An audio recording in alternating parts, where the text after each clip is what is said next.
Hey, folks. We are going to continue our conversation about the new product on DMsGuild, Tap Untap Burn, Elemental Key. So it's here in this. It's in this bundle here. Everything in it is 33% off. The core mana spell point system. This is our sixth conversation about this product, and I'm having a blast going through it here. The Tap Untap Burn mechanics is referencing Magic the Gathering, which has it's a card game where you place cards on the table, which are sources of mana, and then you have cards in your hand, which are spells that you can cast, and you have to have enough mana on the board to be able to cast the spell in your hand. For example, if you want to cast a fireball spell using 3 mana, you have to have red mana and then 2 more mana to be able to fuel it, and then you cast the spell and it's over. Other things like I want to give my fighter haste, then you would potentially have to tap red or blue mana to empower that fighter to have haste that turn. So we have implemented those mechanics in Tap Untap Burn, and all these books are free to read. If you like the work, please do buy to encourage more artwork and more game design. There's plenty on the way. But staying on course with Elemental Key today, we're going to look at all of the Tap Untap Burn mechanics here in brief. So we're going to make more use of the Elemental Key flowchart that's included with purchase of Elemental Key, along with all these elemental and mana tokens that were created for you to tap, burn, lock, key, or you could always just use Magic the Gathering cards and tap them and then burn them if you want instead. So, but we're going to go work the mana here because this is what we got, and so check this out. The Tap Untap Burn system is essentially modifications to how duration and concentration works. In D&D, you've got instant spells like Fireball, for instance. We learned in the last session that Fireball is a fire spell, so you have to have at least 1 point of fire, and then the other 2 mana don't matter. Since it's a 3rd level spell, it requires 3 key. At least 1 has to be fire, and the other 2 could be whatever you want. Say a point of water and a point of air. And since this is an instant spell, when you use the mana, it immediately burns and it's spent. And of course, you regain it. You regain any type of mana when you finish a short or long rest. You choose what the mana is devoted to when you do so. That's an instant spell, which you're familiar with already from just normal D&D. Tap Untap Burn introduces the concept of a sustained spell, which is spells that maintain concentration. Let's zoom in here just a touch. We're looking at, for example, let's go with Blur, and let's see. We have Fog Cloud, for instance. Fog Cloud is a 1st level sustained spell, and Fog Cloud is devoted to air or water. So we're going to go look at the mana. And if I wanted to cast Fog Cloud, I could use either a point of water or I could use a point of air to cast a spell. Since I'm almost out of air, I think what I'm going to do is I'm going to use water. So I'm going to cast my spell, and I have tapped 1 point of water key to sustain or maintain concentration on the Fog Cloud spell. Now, I'm 10th level. On this example here, I'm 10th level. And we know that I can cast up to 3rd level spells because of what we had seen in the mana progression table. All half casters are like this. At 9th level, you can cast 3rd level spells. So D&D is very simple in that when you cast a spell, if it's concentration, you're maintaining concentration on that spell. And while you're maintaining concentration, you could, for example, still cast out Burning Hands, for example, is a fire spell. So while I'm maintaining concentration on a normal spell, I could cast and thus burn 1 point of fire key to cast Burning Hands. Poof, there you go. But under normal D&D, because I have Fog Cloud active, I would not be able to cast any other concentration spells because I'm already maintaining concentration. But as a 9th level character, I have the potential of casting up to a 9th level spell, 3rd level spell, because I'm 10th level. I have access to 3rd level spells. Tap Untap Burn approaches concentration from the perspective of you have 3 levels worth of spells that you can maintain concentration on at once. So, for example, on our chart here, if we're looking, we currently have Fog Cloud maintained for 1 key, and that leaves 2 spots open. So we could find another spell that requires concentration. Let's look at, for example, let's go with Pass Without Trace. That's an Earth spell. So we know from previous conversations that if I am casting an Earth spell, I need 1 key devoted to Earth, and the other one could be anything. Now I gotta start making hard choices. Let's go with Fire. So the last mana doesn't matter. As long as I have at least 1 Earth key tapped, I can cast Pass Without Trace. I just have to fill in that other key with whatever. So there it is. I now have 3 levels worth of spell that I am sustaining with concentration. I can still, like, I could still cast, I don't know, what's an Earth spell here? What's the 1st level spell I could cast? Let's say I have, let's say I have Earth Tremor. Let's say I have Thunderwave memorized, prepared today. So I could use a point of Earth, or I could use a point of Air to cast Thunderwave. And since it's an instant spell, I could cast it, and what I'm concentrating on doesn't matter. So that should feel familiar to you, but it allows you to have combined concentration, which is that explains how tapping works. And that explains how you combine tapping to cast spells. But let's look at sustained concentration. So normally concentration would be a DC. You have to make a concentration saving throw using your Constitution. It's a DC 10, or half the damage that you would take if you get hit in combat. It's again very binary. This system introduces a more dynamic system, but it's more generous, and it's also more harsh at the same time. You're rewarded with generosity by allowing you to tap multiple effects at the same time, and it has no end duration. When you tap mana, the spell remains active until it is dismissed. So while you can maintain concentration, in this instance, both Pass Without Trace and Fog Cloud, you can sustain it until you take a long rest. If you are able to maintain concentration for that long. That's the challenge. The concentration is going to be more difficult because we got rid of it's very binary in that while your mana is tapped, you maintain concentration. But you have a lot of choice. There's a lot of challenge in maintaining that.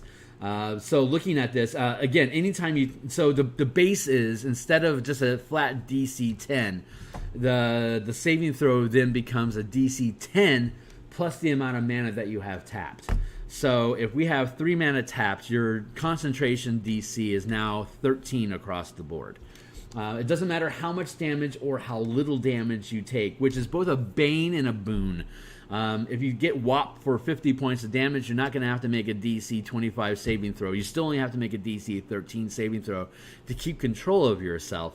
That's an optional rule. If you want to keep that high penalty of high damage, guaranteeing that you knock out your concentration, you're certainly welcome to do so. But largely it's unnecessary. Anytime you take damage. So, like, for example, if you get pinged for 1 point of damage from a ray of frost, you have to make a saving throw to prevent yourself from slowing down, or you have to make a saving throw for the damage. You don't have to do both. Anytime you get hit by a spell, you just have to make one saving throw against that spell. If the spell requires a saving throw, you're going to make your saving throw for that spell, and then measure your result against your concentration check. So if, for example, intelligence is your dump stat and you have a 10 intelligence and you're 9th level, so you've got a +3, that means you only have a +3 until you become proficient in intelligence saving throws. Your bonus at 9th level is only going to be it's going to be 0. So you have no bonus at all. It's a naked die roll, and your DC is 13. So anytime you're making an intelligence saving throw, you've got a 50-50 chance of losing your concentration, period.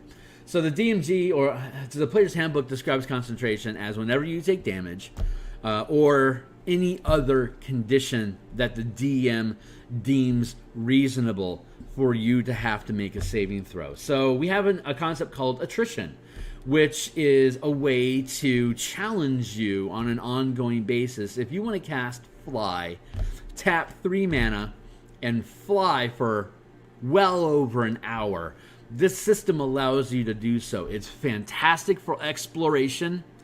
It's pretty good for combat, but it's horrible for long distance, because as the DM is encouraged to stack effects and find challenges to build your overland movement, to build your dungeons, to build your encounters, so that there's not only physical threats, but there's also things that you need to make saving throws. And generally it's suggested that you mix up what kind of saving throws you're going to have to make. So think about, what kind of intelligence saving throws can I put in my campaign?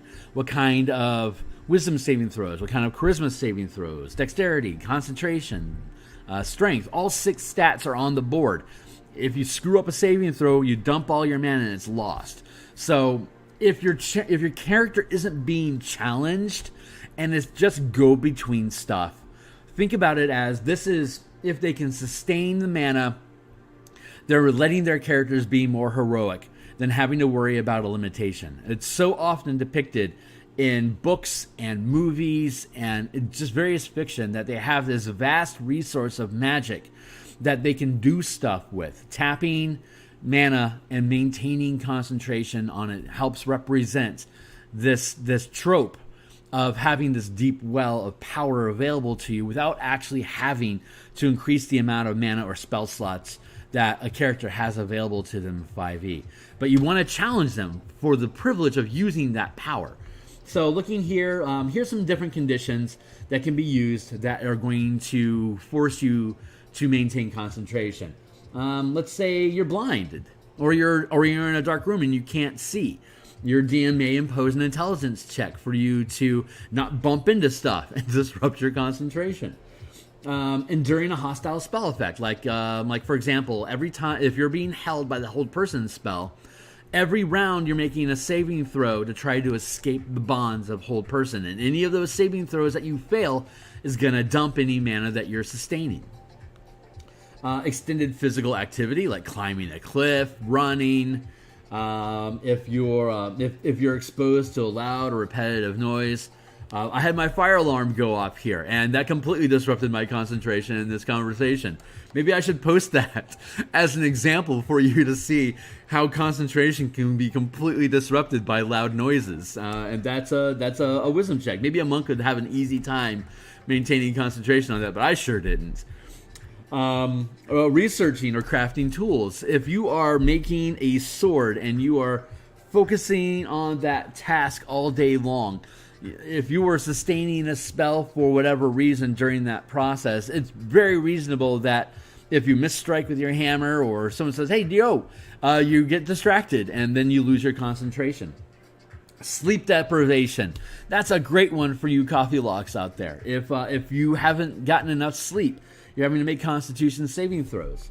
Here's some environmental effects that can, and this is just some of the more obvious things. Your campaign can be coded in different things. Every challenge can have a new thing that it's like this. Today we're going to, in this encounter, we're going to challenge your strength because you are traveling through high winds.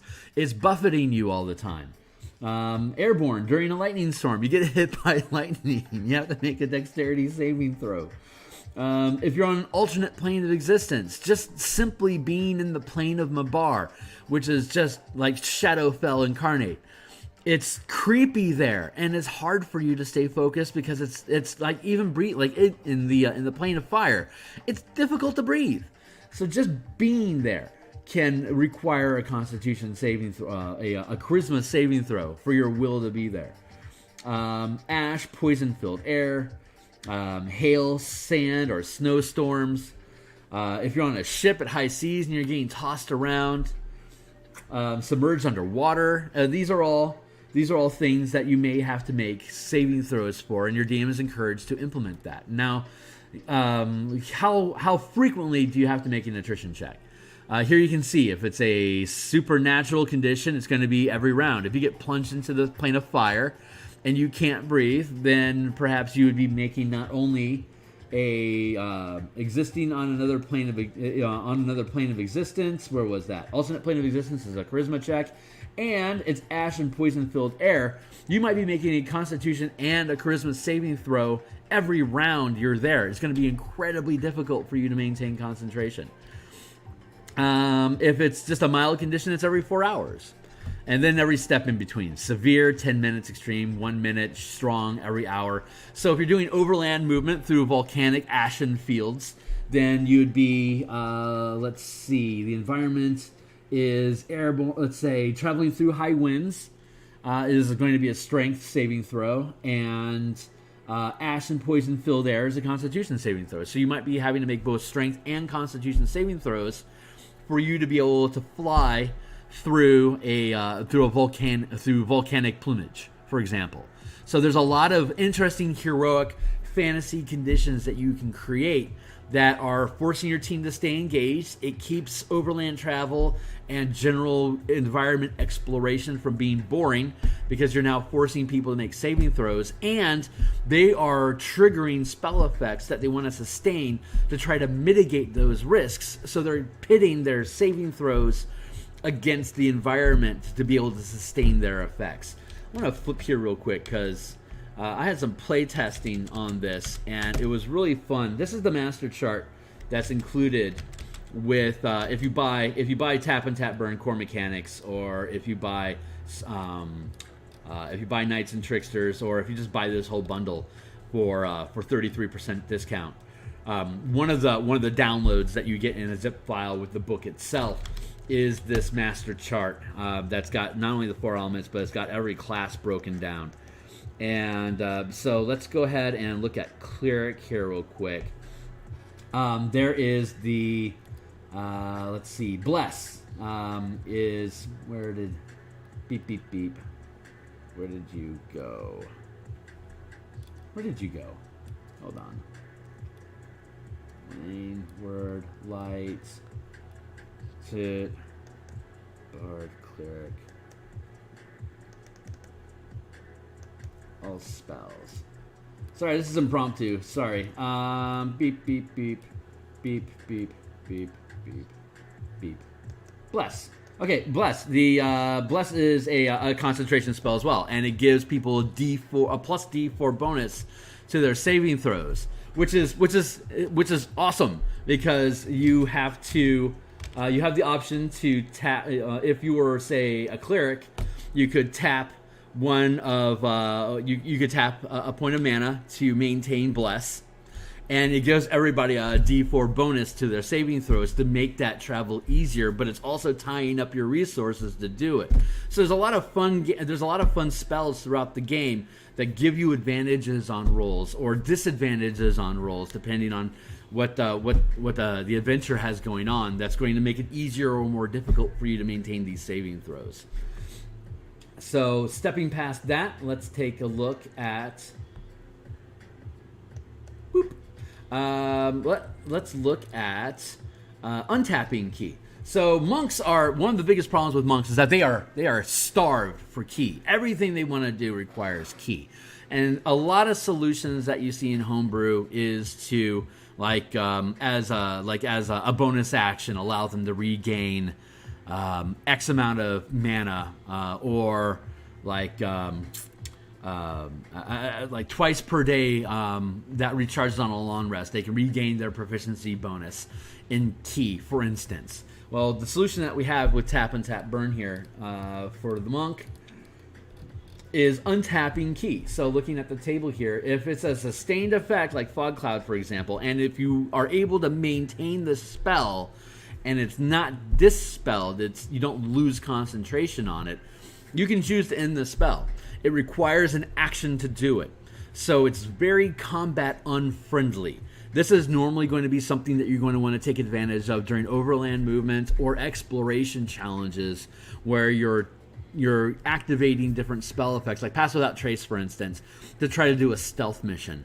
And if during the challenges that the DM sets up of traps and dodging guards and stuff like that, if you're able to maintain your concentration to a point where you feel like you can drop it, because Pass Without Trace is an earth spell, any earth key that you have tapped, you can untap, and you can regain that mana key immediately without having to take a short or a long rest. So, like you can see here in this mana pile that we had, this is a 10th level character with a lot of flexibility that they've built into their mana pool today. Of course, you can change all your mana anytime you take a rest, a short or long rest. But reconfiguring, going back and rewinding the mana pool here, you can see that you've got a lot of elements that you're trying to balance so that you have a wide array of abilities. So you have blur, so you have Pass Without Trace, so you have fog cloud, so you have fireball and burning hands. These are all disciplines that you can prepare and have a really wide mage-like selection of spells to cast today until you prepare your list, which we described, I think, in section in the third session. But as you go through there, like you can't, like if all you want to do is, if all you choose to do today is Pass Without Trace, you can dump all your mana and just go with Earth Key. So you're going to just stack up on Earth Key. So when you cast Pass Without Trace, you're going to have both mana, and when you, assuming that you don't lose it, and you're done using it, you can dismiss it as an action and then regain that Earth Key. This is going to give you potentially more key between short rests if you're smart about it. If the more you mix up your pool, the more difficult it is for you to take advantage of this effect. Because if you're using all this different type of key, then you're not going to have the advantage of untapping all of it. You're going to at best be able to untap just one of it. It's just going to take one Earth Key to activate the ability, and then you have to have a total of 2 key to cast Pass Without Trace, for example. So it's really it's a really fun dynamic. I've been using it at my table for a couple of years now, and it's fun. I'm currently running a 15th level campaign, and our druid and ranger uses it regularly. They're able to tap into key, sustain stuff while they need it during overland stuff. But when combat hits, they become really cautious about how much mana are they stacking up, because maybe a 13 DC doesn't sound too difficult, but if you're using standard array and you got a couple stats that are floating around 12 or less, and you're throwing down 4th and 5th level spells that you're trying to sustain, those spells are very at risk of getting knocked out just by a simple Ray of Cold spell, or like a Witch Bolt spell is incredible debuffing against casters. It changes the dynamic. Play with it. See how it feels to you. It opens up a ton of really fun narrative options for your character, but at the same time, it can be brutally painful in punishing you. So, what's a way to mitigate that punishment? We have an effect that's called Locking Key. So, and there's not a lot of abilities that allow you to lock the key, but as you can see, Fly targeting self, specifically targeting self, Gaseous Form targeting self, Meld into Stone targeting self. All these abilities, all these spells, Path Without Trace targets yourself and then has an aura around you. Gust of Wind is a self-targeted spell that has a direction of wind that emanates from you. All of these sustained effects that are self-cast that you have to maintain on yourself, they can be locked. So what does locking mean? So when you cast a spell, let's go back to Pass Without Trace. Pass Without Trace is an earth spell. It takes 2 key to do it. We have 1 key, 1 earth key to access earth spell, and then the second one can be any.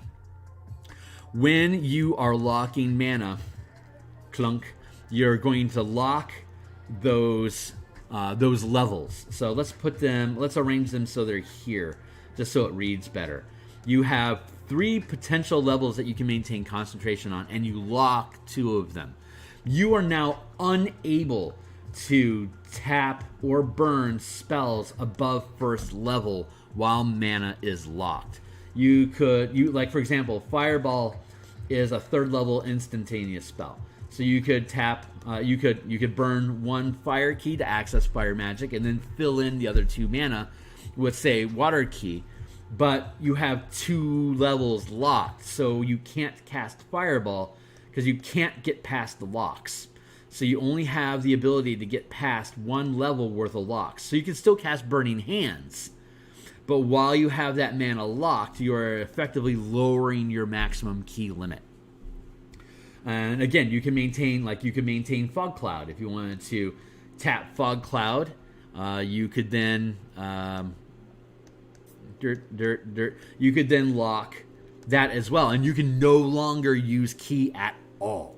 Luckily, Stunning Strike is a 1st level. Is only requires 1 key, so you could potentially have Pass Without Trace locked, and you could still do things like Stunning Strike, Flurry of Blows, all the things that you want to be able to do as a low-level monk. You're now limiting your options on purpose to mitigate it. Locked spells can't be you can't lose concentration. They can still be dispelled. If you fall unconscious, if you're incapacitated or begin a long rest, that will drop drop a lock. And when you lose your lock, when you dismiss or a lock effect is dispelled, you can't untap it. It has to burn. So that's a choice. That's a tactical choice that you're going to have to make. And there's a lot of fun things we can see later on in the book that takes advantage of locking to create that stability. You can have reliable mana. On top of it, it doesn't count towards your concentration check. So if you have 2 key locked, you don't have to maintain concentration on them. You don't even make a check. It doesn't matter. If you had Fog Cloud and Pass Without Trace maintained for a total of 3 points of key sustained, you have some sustained as lock and some sustained as tapped. Your concentration DC is now going to be an 11 because you still have a point of key that's tapped. This mana is not tapped, it's locked. So the rules specifically say that your DC is equal to 10 plus mana tapped is the concentration DC that you maintain. And locking is very specifically not tapping the mana, it's locking it. So that's the quick skinny. We're going to see more abilities later on in the book that allow you to lock your key to gain abilities. And I think you're going to find that's going to be a lot of fun. Now, again, you can definitely allow locking without tapping or untapping. Like you could say use normal concentration rules from the player's handbook. If you cast Pass Without Trace for 2 generic key, you could then still only allow 1 spell to be maintained at a time, but you could implement locking. So it's like, I'm going to lock that, and now you lose access to, you're now only going to be able to, you lose 2 levels worth of key that you can access. So if you're only 5th level and you lock Pass Without Trace, then you can't use any key until you unlock that mana. So you can pick and choose from here what you like. If you love the idea of locking key because it makes your Gish warrior more stable, like if you were to implement this with Eldritch Knights in Knights and Tricksters, and he casts haste on himself at 11th level, at 13th level, it's 13th level. Then you could lock that haste, and he can continuously haste, but he can't use any other mana at all, for example. So there's a lot of fun things you can do with it. Untapping, again, for monks specifically, this untapping key mechanic is only present in martial casters currently. Full casters don't have it. We're going to see implementation of untapping for full casters in a later book that's in development. But for now, we are allowing monks to use it. And it's great because their mana resource is so limited. This is a fantastic way for you to have that sustainability that people are looking for in monks. And it rewards you for casting spells as using the Way of the Four Elements tradition. So check out the book. Check in the doobly-doo down below is a link to getting all these books at a 33% discount. All the art is original. You get an editable. You get the editable spell list when you buy it, so you can add to this list if you want to, or you can carve out them, or you can change. Like if you don't think that Pass Without Trace should be, like if you're playing Gruul Clan and for whatever reason you don't feel that Pass Without Trace should be a green spell, that you instead think it should be blue mana, then you'll have an editable spell list and you can switch it. For your own list, you could research Pass Without Trace to be a blue spell instead, or also a green spell, and then you could then add. You just add in a U, because you'll have an editable spread list, and it looks like this. So, beep beep beep. Yeah. So you have all these, and again, if you pick up the core mechanics, you get all these different spell lists that you can use for your different characters, and Strixhaven, Ravnica included. And every time a new book comes out, within a couple days, the spell list is updated, and it's a great excuse to explore it. If you check down in my playlists below, you're going to see a conversation about the Strixhaven spells specifically and how they're implemented. Like you can tell, like if you're familiar with Magic the Gathering, Quandrix is blue-green magic in Magic the Gathering. So all of these spells, even though, like for example, Guidance is I believe it's a white spell normally, but because it's a Quandrix college spell, it then becomes devoted to blue and green. So you can do things to play with the color pool, or if you're using Elemental Key, to swap out what elements things are available to. It's very customizable. They're fun tools for you to play with, so definitely check them out. And thanks for coming along. Next time we get together, our next recording is going to be diving into additional. We already went through the features. We've gone through the Tap Untap Burn mechanics. Next up is going to be optional class features for the monk that are created specifically keeping Tap Untap Burn mechanics in mind. So looking forward to seeing you guys again, and thanks for being here.